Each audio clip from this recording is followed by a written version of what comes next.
Good morning, everyone. Hi, I'm Ashley Jones. I'm the Assistant Director of the Military and Veteran Success Center. I'd like to thank you all for being here as we gather to honor and celebrate the brave men and women who served our country.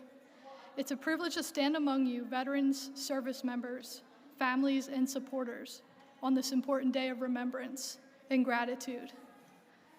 Veterans Day is more than a date on a calendar. It's a moment for us to pause, reflect, and express our deepest appreciation for the sacrifices made in the name of freedom. Whether you are a veteran, a family member, or a friend, your presence here today is a testament to the enduring spirit of service and community that defines our nation.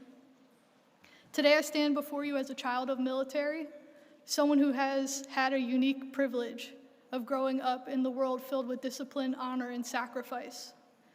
As a military child, I have witnessed countless goodbyes, long periods of separation, and anxiety that comes with the knowledge that your loved one is in harm's way.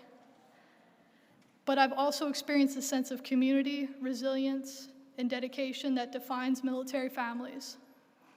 We understand the importance of sacrifice, putting our duty before self, and supporting one another through thick and thin.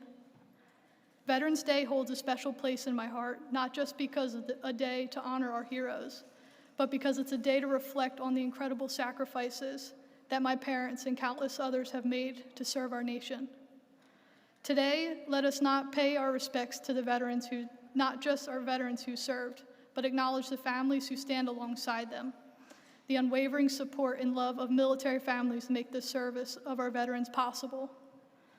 Today, in the time of reflection and gratitude, let us remember the dedication, courage, and the selflessness of our veterans. Let us honor their service by ensuring that their sacrifices are never forgotten, and the values of their duty, honor, and freedom continue to be cherished by all. Thank you to our veterans. Thank you to our military families who share in their journey. I'd like to start with the Pledge of Allegiance. May everyone stand.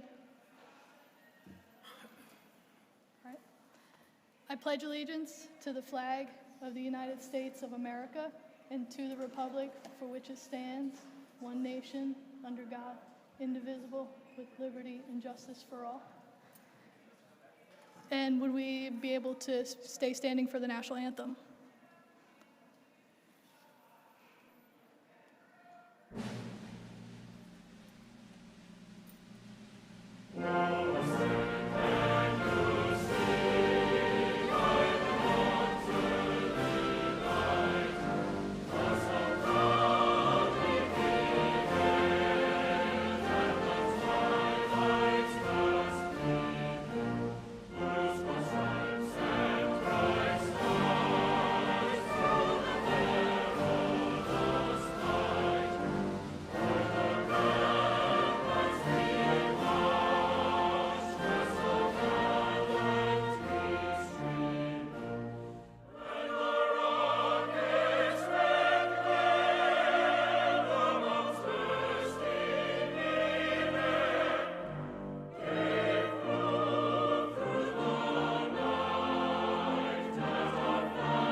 Seated. Next up, I would like to introduce our student veteran, Jose Morales, for the next speaker.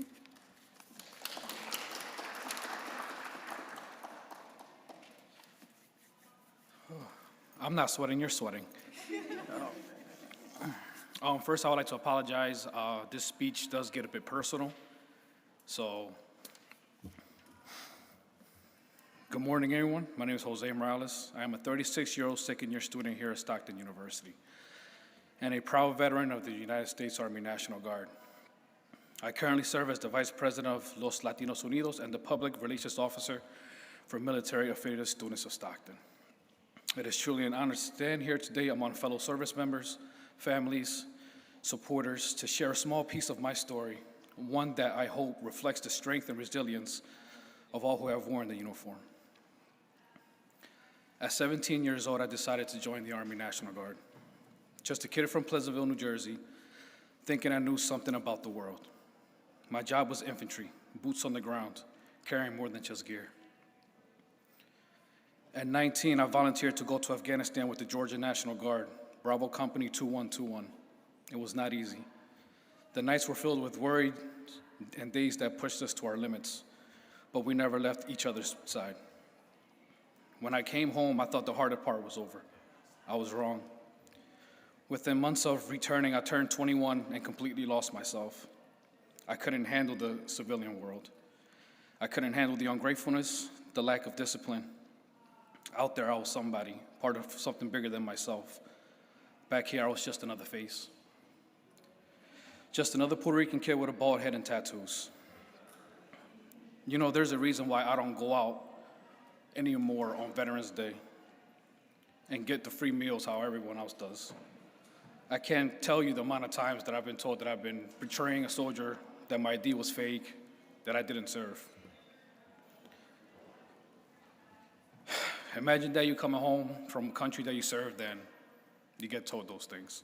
Sometimes it hurt more than the war itself. It was rough coming back to a country that I was protecting only to feel like it's turned its back on me. After 2 years out, I thought maybe going back in would fix me. So I did. 2 more years, 1 more deployment. Let's just say that it did not turn out the way I wanted it. Things got bad, so bad that my chain of command became concerned for my safety. That is when I knew the battle had followed me home. The uniform came off, but the war didn't. And for years I struggled, like many of us do. Alcohol became my escape, and the phone calls kept coming. Brothers that I served with, gone, one after another.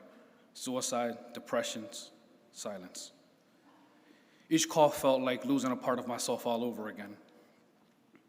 It took years for me to find my peace, to understand why I was still here when so many were not. But I did.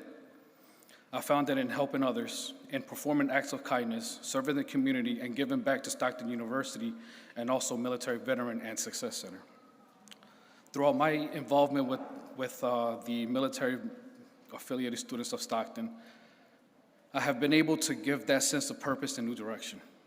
Together with student organizations, we were able to donate 200 backpacks filled to 2 elementary schools in Pleasantville, New Jersey. Seeing the smiles on those kids' faces reminded me that service never ends. It just takes new forms. These days, my mission is not about surviving. It is about serving again in a different way, helping veterans find sources, talking to students who are struggling, showing people that we do not stop being soldiers when the uniform comes off. We just change the battlefield. So on this day, I stand here, not as a young soldier I once was, but as a man who has learned that strength is not measured by how much you can carry, but is measured by how much you can give. To my fellow veterans, thank you. Thank you for your sacrifice, for your courage, your resilience, for the ways that you continue to fight, not just for this country, but for each other. To the families who stand beside us, thank you for your patience, your love, and your belief in us when we could not believe in ourselves. And to Stockton community, the MVSC, and the student organizations I proudly serve with, thank you for giving veterans like me a place to belong. Because at the end of the day, we're all still serving. Maybe not in combat boots anymore, but in our communities, our classrooms, and our families. The mission does not end, it just changes. Thank you.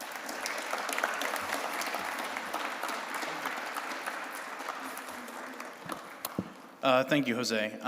For those that don't know Jose, he's also one of my student workers in the MVSC, and thank you for that powerful speech. For those that don't know me, my name is Dr. Michael Barony, and I am the Director of Military and Veteran Success Center, and so thank you for coming out to our event today. And how do I follow that up? The answer is, it's not easy. So I'm going to talk about some points of this year's Veterans Day that are more unique. To all my fellow Marines in the crowd, I want to say happy birthday. Today is your 250th birthday. And for those Marines that come to my office, especially the students sitting in front of me, and as Jose knows, they're not quiet. They're always proud to say, I'm a devil dog, I'm a Marine. There's one right there. Yeah, so I do want to say happy birthday to the Marines in the crowd and say thank you for your service. And of course, your branch was born in a bar. It kind of makes sense at the end of the day. But also more historical and more pointed, this year on April 30th was the 50th anniversary of the end of the Vietnam War. And for me, I had an uncle that served in Vietnam. Many in this room probably had a family member or knew of a family member that served in Vietnam. It hits. It definitely hits this year. For my uncle, he had a hard time transitioning back into civilian service. I didn't know my uncle that well, but part of that reason why was he never dealt with his issues. So he moved out of state. Luckily enough, he found a veteran community down in Florida where he lived. But going on to how the similarities with the veteran population between a Vietnam generation and our generation is, it's vastly different, but also the same. When Vietnam veterans return, they dealt with issues that luckily our generation doesn't have to deal with. One of my mentors from the American Legion, when I got out of the military, he was talking about how when he got back from Vietnam, even though he had 10 years of military experience, he couldn't land a job. So he finally paid a consultant to help him with his resume. And within the first 15 minutes of that discussion, she's like, oh, just remove your military service, you'll get a job immediately. No one's going to hire a Vietnam vet in this market. So he followed her guidance, and within a week, he had numerous job offers. And that's when he said it was the first time he tried taking his own life. Because he said, what's the point of my military service? No one treats me the same. I had to remove part of my life just to fit into this world. And then working with him at my previous institution, we worked with veteran mental health counseling. And bringing it back to this generation, the Vietnam generation struggled, so we didn't have to. A lot of the services, mental health support, community resources that we have at our disposal is because of the struggles and tribulations that our peers went through 50 plus years ago now. But I can keep talking about the Vietnam generation, but I just want to say thank you for your service to our Vietnam generation. And yes, it's still a struggle for some of our Vietnam peers. As our office, we countless work with them every now and then. But I can keep rambling. I'll ramble on a little bit more later. I would like to introduce our guest speaker, Jim Scallon. He currently serves as the chairman of the American Legion Department of New Jersey's Committee on Affordable Housing for Homeless, At-Risk, and Aging Veterans, where he leads the efforts to develop affordable housing on American Legion properties across the state. His work focuses on building strong partnerships and strategic alliances to help end veteran homelessness, a mission he has come to champion for more than a decade. Proud graduate of Rutgers University, Jim holds a master's degree in social work and has combined his professional expertise with his deep sense of duty to uplift veterans in need. Jim's journey of service began when he was selected number 9 in a draft lottery, an event that set his course for an extraordinary 30-year military career. He retired as a major in the U.S. Army in 2007 after decades of leadership within the New Jersey National Guard, serving within both non-commissioned roles and commissioned officer roles. He considers his greatest honor to be serving alongside the highly decorated veterans of the 5th 117th Cavalry, is it regiment or squadron? Squadron, and the 1st Brigade 50th Armored Division. Beyond his military and Legion service, Jim is also an accomplished entrepreneur, having founded Sherbrooke Associates, a successful human resource consulting firm whose clients include L'Oreal, Avon, and Johnson & Johnson. His dedication has earned him national recognition, including his appointment as consultant to the American Legion National Commission on Homelessness from 2023 to present, being named National Coalition for Homeless Veterans Unsung Hero of 2024, and his designation as a distinguished member of the 117th Cavalry Regiment. Please join me in welcoming and honoring a true servant leader, advocate, and a champion for veterans, Mr. Jim Scallon.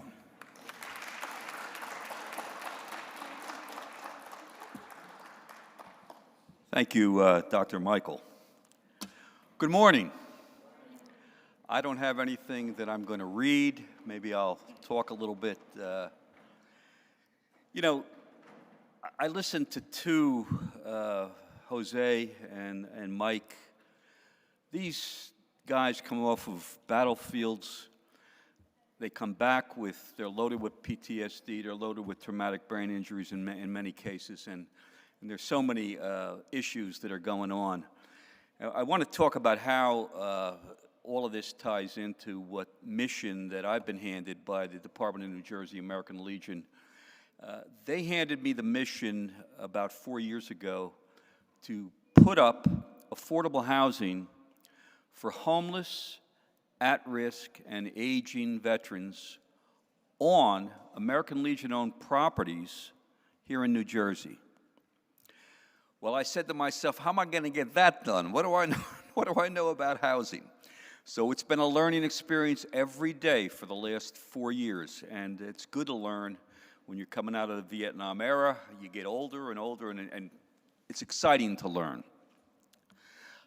My 34 years, I came into that era on Iraqi freedom, and stayed in close touch with those that were coming home from Iraq, from Afghanistan, from Vietnam, and learned by listening to them. We've all heard the story that a veteran can talk to a veteran. The civilians, they don't talk much to civilians, but we can get away with saying things like, how'd you lose your leg? And they answer you. And I just eat that stuff up, and I learn more and more every day. Both of these gentlemen came from combat arms background, cavalry, infantry, combat engineers. These are people that fought the fight. So many of us supported them, whether it be in operations planning, administration, logistics, whatever. I was one of those guys. I was not kicking in any doors. I was not dodging bullets like these two were. So I want to acknowledge them here this morning. Getting back to the housing, I couldn't get all this done without forming community partnerships. I didn't know the first thing about it. First, we went to the American Legion posts, and I did that through the chain of command, through presentations that we're all required to make as chairman at the bi-monthly or quarterly meetings in Trenton. And first American Legion post that stepped up was in Hoboken. They got devastated, that whole post, during Hurricane Sandy. We rebuilt that post, and we put up 18 units for homeless veterans. They were taken right off park benches, and those that were also at risk. Filled those units pretty quickly. They're sustainable, and I'll talk about sustainability in just a moment and how they became sustainable. We have another 18 units being planned to go up in Hoboken adjacent to that first facility. In addition to Hoboken, we have Westfield, New Jersey, out of Union County, where the post commander said, we'll do that here also. And you can take down this building that we're in and put up a new one for us that can support the community here in Westfield, New Jersey. So we're putting up a brand new post, and we're also putting up the affordable housing in Westfield. In Westfield, we're looking at 28 units going up. South Amboy, a much smaller one out of Middlesex County, which you know well, and there's going to be 8 units there. They're looking pretty good as far as being in the planning stage. They need to get the city on board a little bit more. So local leadership on the ground is so important. I can't run around from the top of the state to the bottom and put together committees for these post commanders. They've got to find their own committee people, and they staff it with volunteers. That's how they're getting things done. So it's very important we have local leadership in place in Westfield, in Hoboken, in South Amboy, and also Emerson, New Jersey. We just did a groundbreaking there up in Bergen County, where there's 6 units currently going up. And if my glasses will serve me well, or if I can find them, there was one more location that we're looking at now, and that's coming up recently. Gloucester City, which is down this way in Camden County, where we're looking at a very sizable plan of as many as 80 units on American Legion-owned properties. But it's work with the local officials, it's work with the county governments, it's work with a team that can get out in front of this that has to take place at the local level. So what do? I'm bringing in the big guns from the partnerships that we've formed. Monarch Housing, that's where you find your public grants. Grant writing's got to be done in order to build. This is a lot of $1 million, just for an example. To put up Hoboken, we're looking at $12 million for 28 units there. And, you go down the list of 6 other American Legion posts, we're looking at a multi-million-dollar ask through government grants that through Monarch Housing we make application for. We also have philanthropy that we get after, grant writers that will bring in some philanthropy. John Bon Jovi Foundation, $100,000 came into the Hoboken to get them covered with pre-development costs. You got to pay lawyers, you got to pay architects just to even get up and halfway running. South Amboy is a much smaller, they're looking for about $3 million to get 8 units up there. And they could do that without government grants if they get an aggressive philanthropy program going and reach out to their communities. Soldier On, I don't know how many have heard of Soldier On. They do work similar to Catholic Charities. You've got to have wraparound services. You can't put, so many veterans are sitting out here. Jose, you'll be the first one to admit, you're talking about addictions, you're talking about post-traumatic. You can't have 20, 30, 40, 50 veterans without wraparound services available. Social work services, clinical nursing services, addiction counseling, PTSD, TBI, getting your disability payments squared away. You may be at 10% looking for 20, 30. You're trying to get at 100%, and you're going to need counseling and help to get there as well. The Foundation for Sustainable Veteran Housing, I happen to sit on that board, and they support everything that we do by bringing capital into the game and getting money over to help with these projects at all of these locations. The VA, very, very helpful, especially down here in the southern counties. We have VA Wilmington here to support what's going on here in the southern counties. There's an old saying that if you've been to one VA, you've been to one VA. So because you had a bad experience somewhere else, doesn't mean you're going to have a bad experience at another location. That's one more partner, Department of Community Affairs. That's where you get vouchers. You got to have a revenue flow. When the veteran goes into affordable housing, where's he going to get the money from? Well, we got to get after some of the vouchers. Some of those disability payments will augment what we're pulling in from the vouchers, and that's how the revenue flow works. And on a final note, I don't want to take up too much time, there's 3 models that we look at to get all of this done. One is through private equity. If you have a developer coming in with private equity background, sometimes you run into a bunch of scoundrels and you really don't want to partner up with them because they're looking to make that, their mission orientation is toward the money. So they get things done quickly.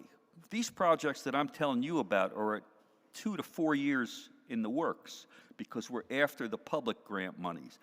Private equity can move with lightning speed, and some of them are pretty good if you get with the right developers, but you got to be careful. If you're going through Monarch Housing and you're looking for government grants, they're going to move at snail pace, 3, 4, 5 years, but they are mission-oriented, mission toward the helping of the veterans with the wraparound services and everything they need to sustain their way of life in those units that come up. And Dr. Michael, that's all I have. If there's any questions, I'll be glad to answer them.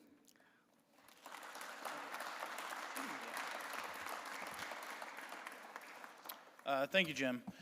And I know, how long we've been partnering with each other? What, 4 years now? Yes. 4 years. Every October and November, we hold a housing symposium through Jim and the American Legion, in which we bring our partners throughout the state down here. And more importantly, we do it because, as we know, South Jersey is very resource poor. I always say at my previous institution, I had a Rolodex of resources that I needed: food insecurity, housing insecurity, you name it, I had it. As soon as I started the directorship down here in 2021, I found out real fast there's nothing really down here regarding support services. So every October, November, we host a housing symposium through the American Legion, in which we force all the resources from New Jersey, Pennsylvania, Delaware, even from our representatives from DC that come up to talk about veteran homelessness, at risk, so we can have the conversation, not only focus on that, but also South Jersey. In closing, if you get a chance today, tomorrow, think of it. We're over F-105 if you ever want to talk to us. The one thing I always say about the MVSC is, even though we know how to get our job done, we know how to stay serious, we always try to make sure we laugh when we do it. Trying to be homey, try to bring laughter to the office, promotes belonging. And I think that's one thing both Ashley and I do well in our office, is we promote belonging with our veteran community. For our Marines, again, happy birthday. Happy birthday. For our Vietnam veterans, again, thank you for your service, and 50th anniversary to the end of the Vietnam War. Thank you for coming out today.